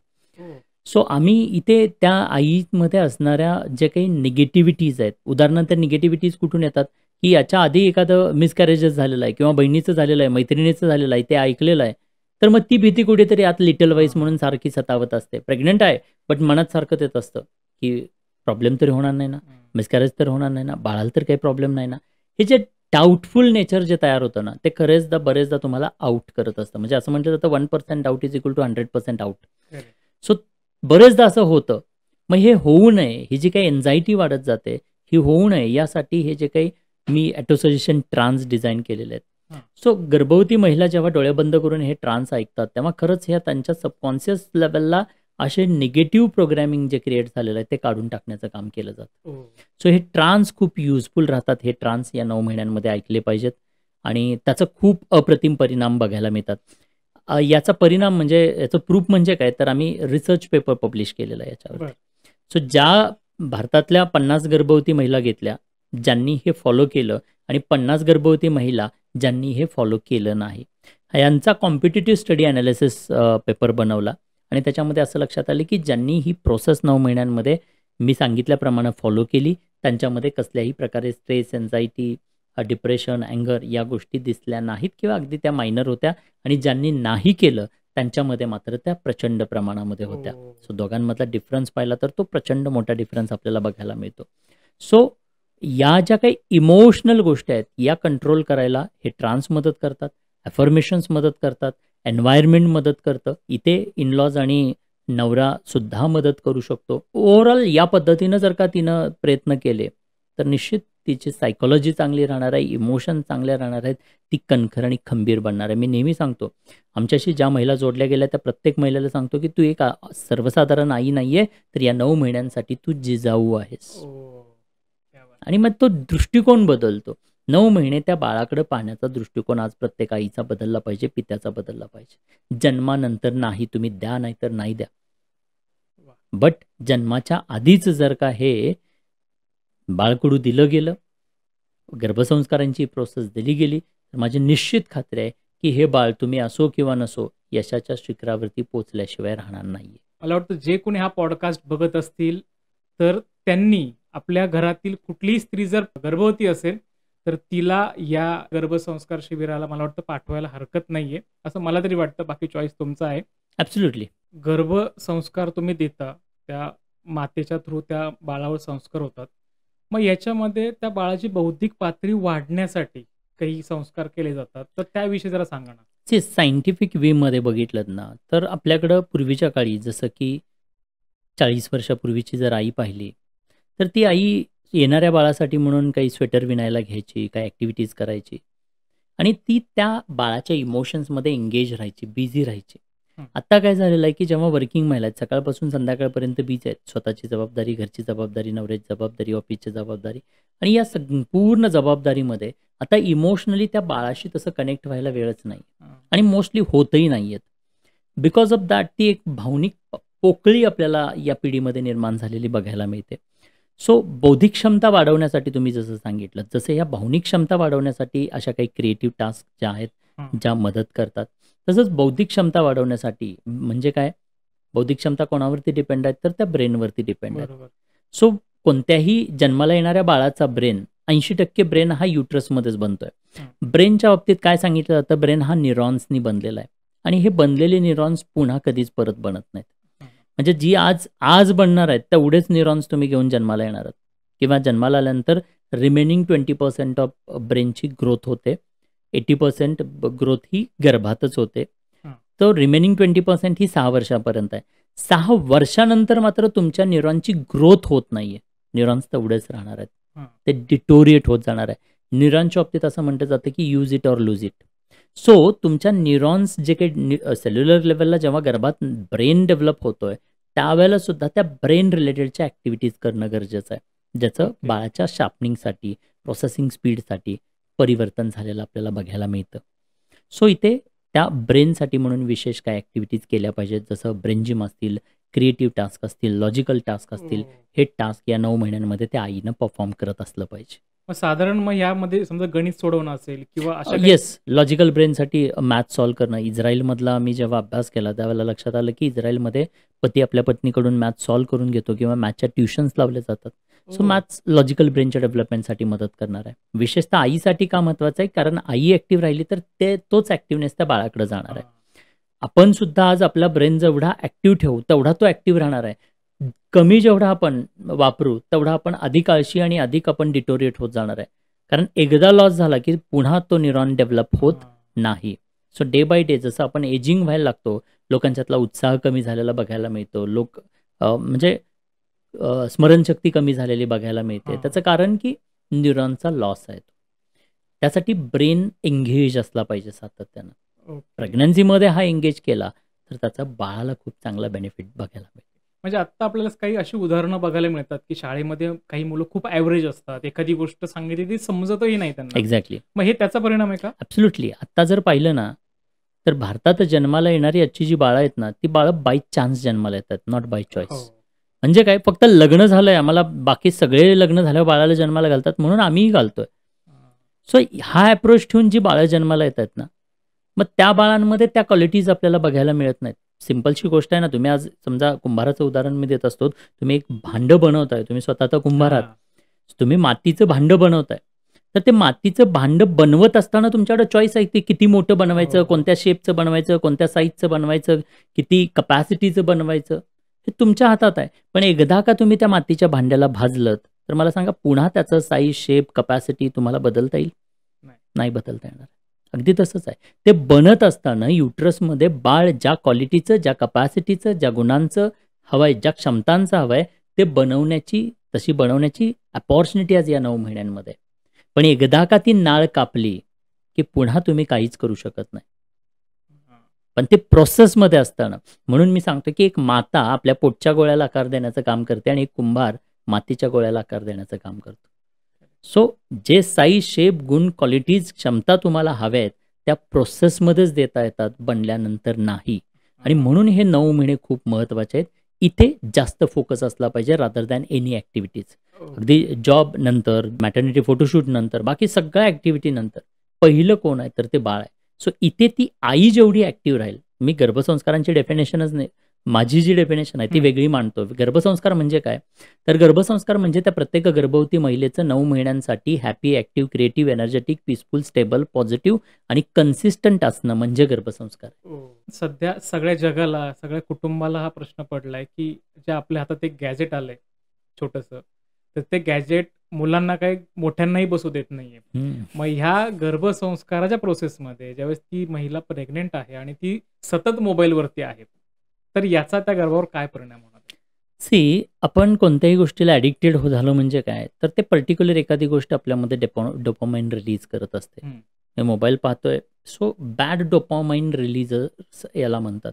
सो मोबाईल पाहताय, मोबाईलमधली रील पाहताय, तुम्हाला आनंद मिळतोय. हा आनंद हा या माध्यमातून निर्माण होणारा डोपामाइन हा बॅड डोपामाइन म्हटलं जातं. सो तो गुड नाही आहे. तुम्ही ग्राउंडवरती गेलायत, खेळलायत, एनर्जी घेतलेल्या आहेत, सो तिथून जो काही डोपामाइन तुम्हाला हॅपीनेस मिळणार आहे तो हॅपी हार्मोन्स आहेत, म्हणजे तो हॅपी डोपामाइन आहे तुमच्यामध्ये. हे जेव्हा बॅड डोपामाइन तुमच्यामध्ये रिलीजेस होतात तर त्याचं तुम्हाला हॅबिच्युअल बनून जातं, ॲडिक्शन्स लागतात. आता राहिला प्रश्न कसा आहे की एनी टूल हे दुधारी शस्त्र आहे. त्याचा चांगलाही वापर करता येतो आणि वाईटही वापर करता येतो. सो चांगल्यासाठी तुम्ही नॉलेज गेन करण्यासाठी, बुद्धिमत्ता वाढवण्यासाठी, लॉजिकल ब्रेनच्या काही ॲक्टिव्हिटीज करण्यासाठी, क्रिएटिव्हली यूज करण्यासाठी याचा चांगला वापर करू शकता. आज जसं मी सांगितलं की काय ऐकायचं, काय बघायचं, काय वाचायचं, काय खायचं, इव्हन कोणतं वातावरणात या गर्भवती महिलेनं राहायचं. सो काय बघायचं, येस तुमच्याकडे चॉईस आहे. आज मोबाईल घेऊन तुम्ही त्याच्यातून काही चांगला कॉन्टेंट, म्हणजे छत्रपती शिवाजी महाराज पुन्हा एकदा तुम्हाला इथे पाहता येतील, ऐकता येतील, वाचता येतील, अभ्यासता येतील. तुम्हाला पॉझिटिव्हली बूस्ट करणाऱ्या अनेक गोष्टी तिथे आहेत.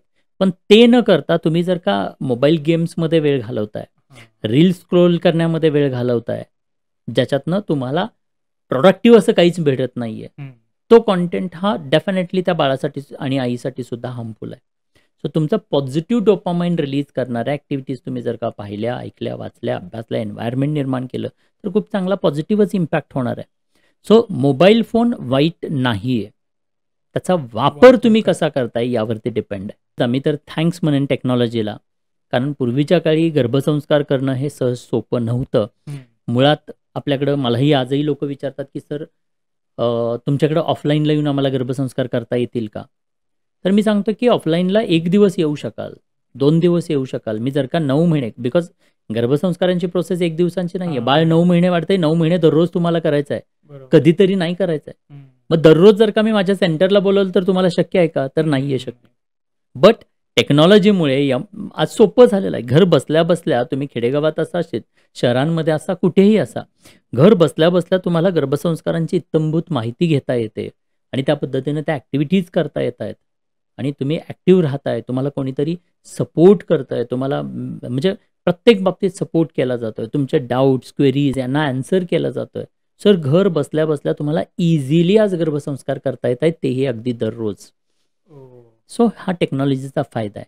सो चांगल्या गोष्टींसाठी मोबाईल वापरला गेला पाहिजे, त्याचा चांगला फायदा आपण करून घेतला गेला पाहिजे. तर तुम्ही आता ग्रामीण भागाचा विषय आता घेतला त्याच्यामध्ये, की ते ऑनलाईन सुद्धा करू शकतात.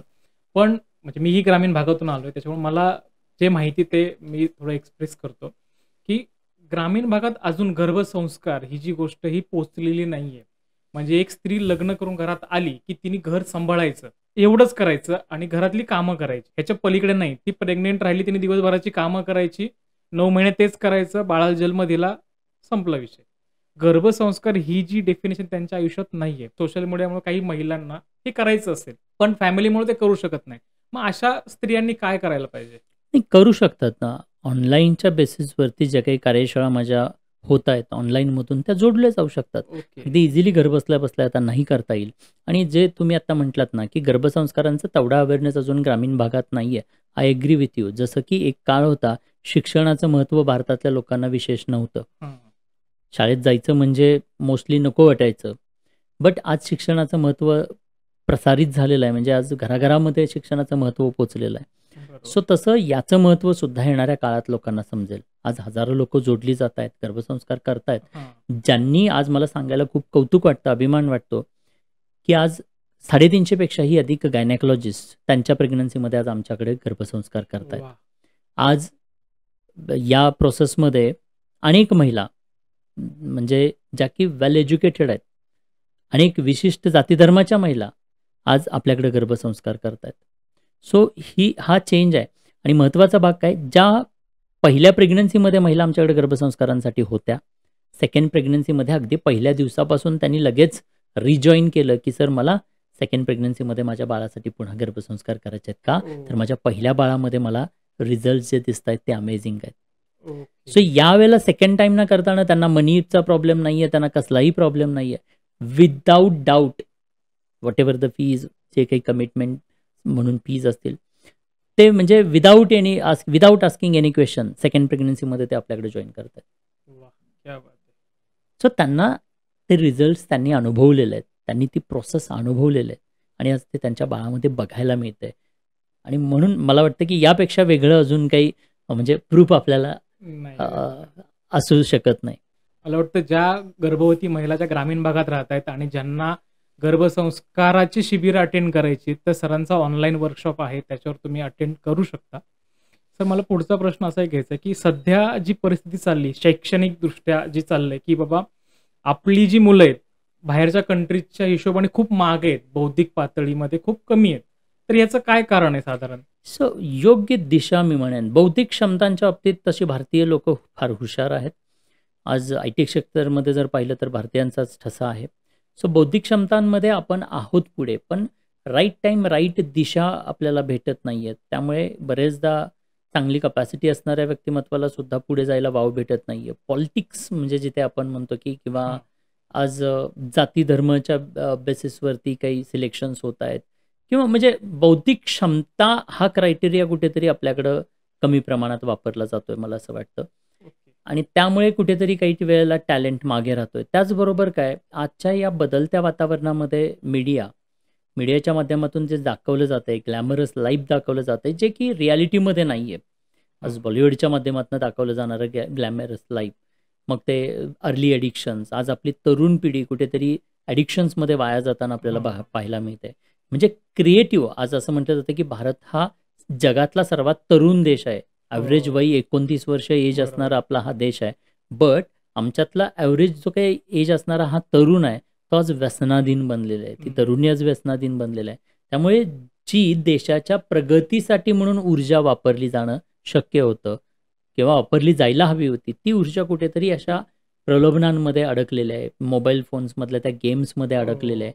आणि या सगळ्या ट्रॅपमध्ये असल्यामुळे कुठेतरी आज ज्या पद्धतीनं आपला विकास व्हायला हवा होता, तरुण पिढीनं पुढे यायला हवं होतं, ते कुठेतरी ब्रेक लागल्यासारखं वाटतंय. आणि आता सध्या सर गुन्हेगारीचं प्रमाण खूप वाढलंय. आपण बघितलं की खूप तरुण मुलं 16-17 वर्षात ॲडिक्ट होत आहेत, वेगवेगळ्या प्रकारचे गुन्हेगारी वाढते. तर ह्याची काय कारण असू शकतं? याला गर्भसंस्कार कारणीभूत नाहीत होत. मेन काय की स्वभाव, स्वरूप, संस्कार आणि कपॅसिटीज ह्या गर्भात जरी दिलेल्या असल्या, भांडं, मग अशा आपण गुंबाराचं उदाहरण घेतलं की भांडं बनलं, आता उत्कृष्ट क्वालिटीचं कपॅसिटीचं हे भांडं बनलेलं आहे. बाय बर्थ खरंच खूप क्वालिटी आहेत चांगल्या, बट तुमचा जन्मानंतर एन्व्हायरमेंट काय पुन्हा मिळतंय, त्याच्यामध्ये काय टाकलं जात आहे. सो अतिशय टॅलेंटेड, हुशार, शार्प असं बुद्धिमत्ता घेऊन आलेलं बाळ जर का चोरांच्या सानिध्यात राहत असेल तर उत्कृष्ट पद्धतीचं चोर बनू शकणार. सो तुम्ही नंतर काय देताय, ती दिशा, त्या भांड्यात तुम्ही काय भरताय, ते कशासाठी वापरायचं आहे भांड, that matters a lot. By birth क्वालिटीजसाठी आहे. तुमचं टॅलेंट, मग तो कशात टॅलेंट वापरायचा हा नंतरचा भाग आहे. चोरी करण्यात वापरायचा, कीर्तनांमध्ये वापरायचा, प्रबोधनांमध्ये वापरायचा, टेक्नॉलॉजीमध्ये वापरायचा, का खून मारामाऱ्या करण्यामध्ये वापरायचा. Talent is talent. तो वापरायचा कुठे हा पुन्हा नंतरचा भाग आहे. आणि त्यासाठी डिलिव्हरीनंतर सुद्धा 6 वर्षांपर्यंत पॅरेंटिंगचा रोल येतो. सो खरं तर प्रेग्नन्सीचे 9 महिने आणि प्रेग्नन्सी नंतरचं, डिलिव्हरीनंतरचं 6 वर्ष हा कालावधी आहे ना, हा बाळासाठी खूप महत्त्वाचा आहे. सो इथे खूप काही गोष्टी घडतात. आम्ही डिलिव्हरीनंतर सुद्धा, म्हणजे खरं तर मी एक स्वप्न पाहिलंय आणि एक भारतरत्न घडवण्याचं, आणि मला खात्री आहे की या प्रोसेसच्या माध्यमातून आज पिढी बदलते, अगदी 100% बदलते. येणाऱ्या 15 वर्षात जेवढी काही या भारताचं प्रतिनिधित्व करणारे व्यक्तिमत्व असतील, ती याच गर्भसंस्कारच्या प्रोसेसमधून गेलेले असतील. अनेक भारतरत्न बनतील, ती याच गर्भसंस्कारच्या प्रोसेसमधून गेलेली भारतरत्न बनतील. मी प्रत्येक आईला स्वप्न देतोय की तुझ्या गर्भात वाढत असणारं हे बाळ फक्त तुझं बाळ नाहीये, ते एक भारतरत्न आहे. ते उद्याच्या भारताचं भवितव्य आहे. त्यामुळे आजपासून प्रेग्नन्सीकडे, त्या बाळाकडे पाहताना नेहमी हेच पाहायचं आहे की माझ्या गर्भात वाढणारे हे बाळ फक्त माझं बाळ नाहीये, एक भारतरत्न माझ्या गर्भात आज वाढतंय, एक भारताचं भवितव्य माझ्या गर्भात वाढतंय. हा विचार ठेवायचा आहे आणि मग या 9 महिन्यांमध्ये स्वतःला ऍक्टिव्ह ठेवायचं. सर, आजकाल कृत्रिम गर्भधारणा होतीये. बऱ्याच ठिकाणी आपण बघतो की बीजारोपण होतं, IVFच्या आहेत. तर मग या केसमध्ये गर्भसंस्कार किंवा ह्याचा कसा रोल येऊ शकतो? आज पहिली गोष्ट तर इनफर्टिलिटी हा खूप मोठा विषय बनलेला आहे. अनेक कपल्स आहेत ज्यांना बाळच होत नाहीये. मग त्याचं पहिलं कारण आहे, जसं मी सांगितलं ऑलरेडी, की लाईफस्टाईलची ॲडिक्शन्स आणि महत्त्वाचा भाग म्हणजे उशिरा लग्न करणं आणि करिअर नंतर मग बाळाला प्रायोरिटी देणं. या सगळ्यांचा इम्पॅक्ट म्हणून मग आज फायनल काय होतं की बाळ तरी हवं आहे, मग IUI, IVF अशा या कृत्रिम प्रोसेसच्या माध्यमातून बाळाला जन्माला घातलं जातं. बट या प्रोसेसमध्ये सुद्धा जसं की मी सांगितलं की एक एज असतं, त्या एजमध्ये बाळाला जन्माला घालायला पाहिजे. आणि त्याचबरोबर बाळाला जन्माला घालायचा जेव्हा तुमचा विचार होतोय, त्यावेळेला ॲटलिस्ट तुम्ही फिजिकली, मेंटली शुद्ध असणं गरजेचं आहे, सात्विकता असणं गरजेचं आहे. मग तुमचा आहार, तुमचं राहणीमान, तुमचं एन्व्हायरमेंट, तुमचे विचार, तुमची भावना या पतीपत्नींच्या सुद्धा शुद्ध असणं गरजेचं आहे. त्यासाठीच्या काही प्रोसेसेस फॉलो केल्या गेल्या पाहिजे, ज्याला आपण बीजसंस्कार म्हणतो. सो बीजसंस्कारांच्या माध्यमातून जर का तुम्ही प्रयत्न करत असाल तर निश्चित मला खात्री आहे, आज आमच्याकडे सुद्धा हजारो लोक इन्फर्टिलिटीचे असणारे जोडले गेले. 10-10 वर्ष ज्यांनी IVF, IUI केलं, ते फेल झालेत. अशी व्यक्तीसुद्धा आमच्याकडे आल्यानंतर जेव्हा स्ट्रेस फ्री होते, जेव्हा सात्विकता येते, जेव्हा म्हणजे डोक्यावरचा ताण कमी झालेला असतो, त्यानंतर ती नॅचरली कन्सीव्ह होते. असे नॅचरली कन्सीव्ह झालेले हजारो लोक आपल्याला बघायला मिळतात. सो स्ट्रेस हा या आजच्या युगामधला काय की सर्वात महत्त्वाचा पार्ट आहे, जो की इन्फर्टिलिटीला लीड करतोय. सो स्ट्रेस एक जर का काढून टाकला, पीस आणि स्टॅबिलिटी दिली, बीजसंस्कार केले, तर आजचे हे कपल नॅचरली सुद्धा गर्भधारणा करू शकतात, बाळाला जन्माला द्यायला तयार होऊ शकतात. सो त्यासाठी ती योग्य प्रोसेस आज प्रत्येक कपलनं फॉलो करणं गरजेचं आहे आणि ती फॉलो केली तर मला वाटतं की येस, काही चांगल्या गोष्टी घडू शकतात आणि घडतायत, हजारो लोकांच्या बाबतीत घडलेले आहेत. ओके. म्हणजे आपल्याकडे अशी पण सोय आहे का की जे लोक नॅचरली गर्भधारणा करू शकत नाहीत, जे कपल्स, ते तुमच्याकडे शिबिर अटेंड करू शकतात? हो, आता काय होतं की कार्यशाळेला जेव्हा होतात, तर गर्भसंस्कारांची कार्यशाळा जरी असली, तर अनेक अशा माता भगिनी असतात ज्या की बाळ हवंय म्हणून फ्रस्ट्रेटेड आहेत, बट बाळ होत नाहीत. आणि त्यासुद्धा सर्वसाधारण 10% कपल आम्हाला मिळतात की जे प्रेग्नन्सी प्लॅनिंगमधले आहेत, बट कार्यशाळा अटेंड करायला आलेले आहेत. सो त्या कपल्सना इथे आल्यानंतर कुठेतरी तो होप मिळतो की या प्रोसेसला फॉलो केल्यानंतर मला पॉझिटिव्हली म्हणजे मी बाळाला कन्सीव्ह करू शकते आणि आम्हाला बाळ मिळू शकतं.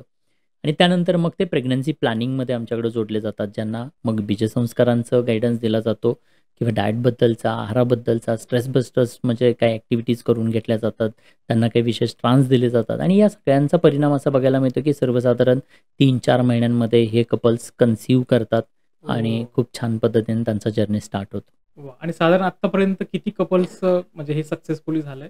2,500 ते 3,000 कपल्स आमच्याकडे आतापर्यंत जोडले गेले, वेगवेगळ्या देशातून, वेगवेगळ्या प्रांतातून आणि खूप छान त्यांचे रिझल्ट्स आहेत. सर, सध्या प्रत्येक पालकाला एक खूप भेडसावणारा प्रश्न असा आहे की त्यांचं जे मुलं आहे ते सतत मोबाईलवरती आहे, जेवताना मोबाईल, खेळायचं, बाहेर जायचं म्हटलं तर मोबाईलच पाहिजे, अभ्यास करायचा नाहीये.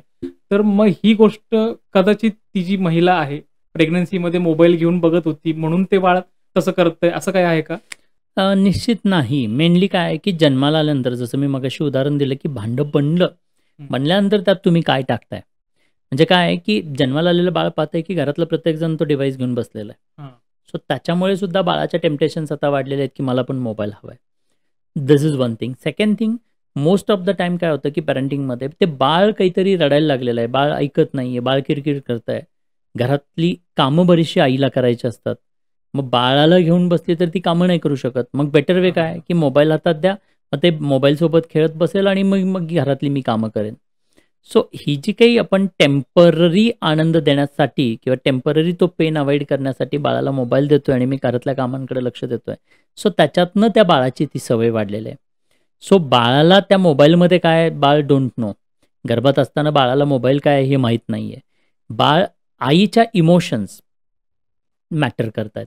बाळाला मोबाईल माहीत नाही आहे, पण त्या मोबाईलच्या माध्यमातून निर्माण होणाऱ्या इमोशन्स माहिती आहेत जरूर. सो इथे प्रेग्नन्सीमध्ये असल्यापेक्षा डिलिव्हरी नंतरच्या ॲक्टिव्हिटीजचा जास्त परिणाम आहे हा. मला आता मेन प्रश्न विचारायचा आहे की तुम्ही या क्षेत्रामध्ये कसे आलात, त्याविषयी जरा सांगा ना. मी गेली 27 वर्षपेक्षा अधिक वर्ष हिप्नॉसिस, सबकॉन्शियस माइंड ट्रेनिंग्समध्ये आहे. माझा आवडता विषय तो आहे. उदरनिर्वाहासाठी म्हणून मी इंजिनिअरिंग केलं. टाटा मोटर्सला 13 वर्ष जॉब केला. बट माझी आवड मात्र या क्षेत्रात होती. ती आजही आहे. मी या विषयाला घेऊन कधीच थकत नाही किंवा कधीच म्हणजे मला असं थकवा आलं आहे असं होत नाही. मी 27 वर्ष एखादी गोष्ट सांभाळली याचं मला आज कुठेतरी असं वाटतं की ती मी सांभाळली नाही. ती माझा आनंद होता, तो माझा छंद होता, ती माझ्यासोबत आली. आणि म्हणजे मी लिटरली या विषयांमध्ये खेळलो, खूप अनुभव घेतला, खूप एक्सपेरिमेंट्स केले आणि त्यामुळे मला ही आनंद देणारी गोष्ट होती. जेव्हा माझ्या लक्षात आलं की या ॲक्टिव्हिटीजच्या माध्यमातून म्हणजे जगभरामध्ये हिप्नोबर्थिंग नावाचा कन्सेप्ट वापरला जातो गर्भवती महिलांचे पेन, दुःख, दर्द कमी करण्यासाठी. मग मला रिअलाईज झाले की आपण का नाही करायचं? आपण सुद्धा आपल्याकडे काहीतरी स्किल आहे आणि माझ्या ट्रान्सच्या माध्यमातून गर्भवती महिलेचं जर का इरिटेशन्स, मूड स्विंग्स या सगळ्या गोष्टी कमी होणार आहेत, तर मग आपण करायला काय हरकत आहे? सो त्या बेसिसवरती आय डिसाईड. महत्त्वाचं याच्या पाठीमागचं आहे की मी जेव्हा टीनेजर्ससाठी काम करायचं 13 वर्ष, 13 ते 19 वयोगटातल्या मुलामुलींना डेव्हलप करण्यासाठी, त्यांना गाईडन्स करण्यासाठी, त्यांना त्या वयात नको त्या गोष्टींकडे जे अट्रॅक्शन्स असतात, ॲडिक्शन्स असतात ते होऊ नयेत म्हणून त्यांना मार्गदर्शन करण्याचं मी काम करत असतो. आजही ते काही माझ्या कार्यशाळा चालतात टीनेजरसाठीच्या. बट हे काम करत असताना बरेचदा कपल्स यायचेत आणि कपल्स मला विचारायचे, सांगायचे. आता माझ्याकडे येणारं कपल म्हणजे काय, तर बाळाला काहीतरी प्रॉब्लेम असल्याशिवाय ते येत नाही आहेत. आणि मग जेव्हा आम्ही काउन्सिलिंग करायचं, इंडिपेंडेंटली पालकांशी बोलायचं, त्या मुलाशी बोलायचं किंवा मुलीशी बोलायचं, तर पालकांशी बोलत असताना बरेचदा आई बोलून जायची, की प्रेग्नन्सीमध्ये असताना मला हे इश्यूज होते, त्याचाच की काही परिणाम म्हणून मला हे असलं बाळ लाभलं. हा जो काही डायलॉग होता तो अनेक महिलांकडून ऐकल्यानंतर मला रिअलाईज झालं, की खरंच प्रेग्नन्सीचे 9 महिने आणि डिलिव्हरीनंतरचं आयुष्य यांचा खरंच काही संबंध आहे का? आणि तो संबंध तपासण्यासाठी म्हणून मी जेव्हा अभ्यास चालू केला, त्यावेळेला लक्षात आलं ही गर्भसंस्कारांची प्रोसेस. आणि मग तेव्हा रिअलाईज झालं, की ही गर्भसंस्कारांचं 9 महिने जे आहेत, 9 महिन्याचं हे महत्त्व प्रत्येक आईला सांगितलं गेलं पाहिजे. छत्रपती शिवाजी महाराज असेच नाही घडले. त्यांना घडवलं गेलं. राष्ट्रमाता जिजाऊ माँसाहेबांनी घडवलं. शहाजीराजांनी घडवलं. मग हे जे काही त्यांचं पॅरेंटिंग होतं, हे जे काही गर्भसंस्कार त्यांनी दिले, मग ती प्रोसेस काय होती? आज वेगवेगळ्या देशांमध्ये या 9 महिन्यांमध्ये कोणत्या प्रोसेसेस फॉलो केल्या जातात, याचा अभ्यास केल्यानंतर मला रिअलाईज झालं, की हे 9 महिने खूप महत्त्वाचे आहेत आणि इथे आपल्यातल्या प्रत्येक गर्भवती स्त्रीला हे अवेअरनेस द्यावा लागेल. आणि मग लॉकडाऊनमध्ये असताना मी डिसाईड केलं, म्हणजे त्याच्या आधीच डिसाईड केलं, टाटा मोटरचं रेझिग्नेशन दिलं. तेवढ्यात लॉकडाऊन लागले. लॉकडाऊनमध्ये असताना मला काम करायला, अभ्यास करायला अजून वाव मिळाला. मी याच्यावरती काम केलं, अभ्यास केला आणि देन आय डिसाईड की पूर्ण वेळ आता हे अवेअरनेस द्यायचं आहे आणि हा अवेअरनेस द्यावा यासाठी जी काही मला ताकद मिळाली ती माझ्या आईकडून.